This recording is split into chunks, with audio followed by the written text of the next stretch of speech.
It's estimated that more than 50,000 commercial aircraft will be in service by 2036. That's nearly double the number in our skies right now.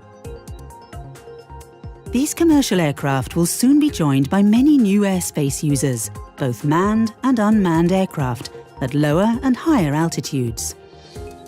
These new airspace users present new opportunities to transport goods and people. But they also present challenges. There are no global safety standards for new airspace users. Higher altitude airspace users present safety challenges during re-entry, and there is no way for these different systems to communicate in the event of an emergency. So how can we ensure access to airspace so that all users can take advantage of developing commercial opportunities?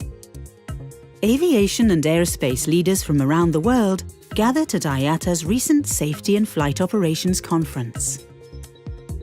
And we asked them for concrete ideas.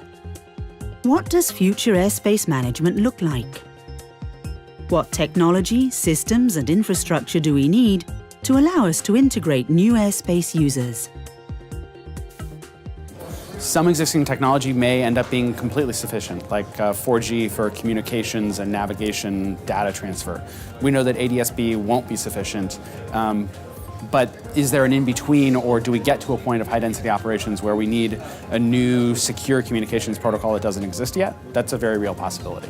If ANSPs have to manage the very low airspace and also upper airspace as well in some way, then it requires an integration of systems. So I think you'll see much more investment in technologies and digital systems, space-based systems and so on, rather than conventional infrastructure.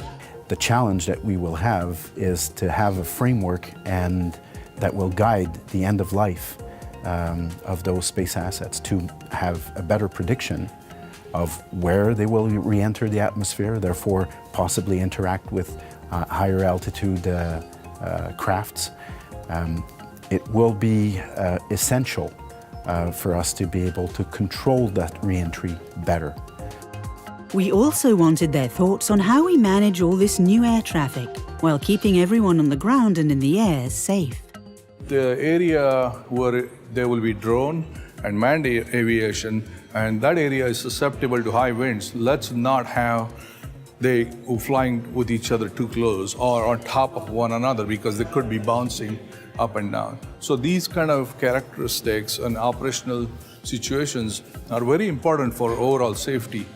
And only through flight tests and simulations we understand these kind of characteristics. Industry has to drive that process. So if the industry is driving that process, it doesn't matter where they do the trials.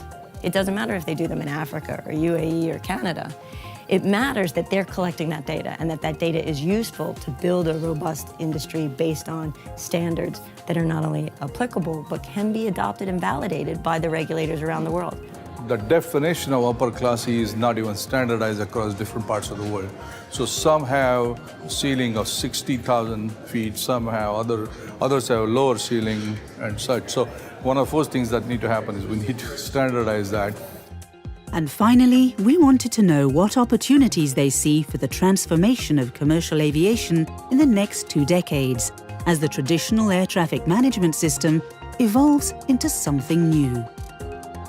It's an opportunity also with those new entrants because they have a new mindset, and they are also connected to what the new customers are expecting.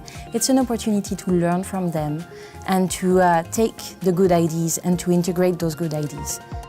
For more information, please visit us at iata.org/drones.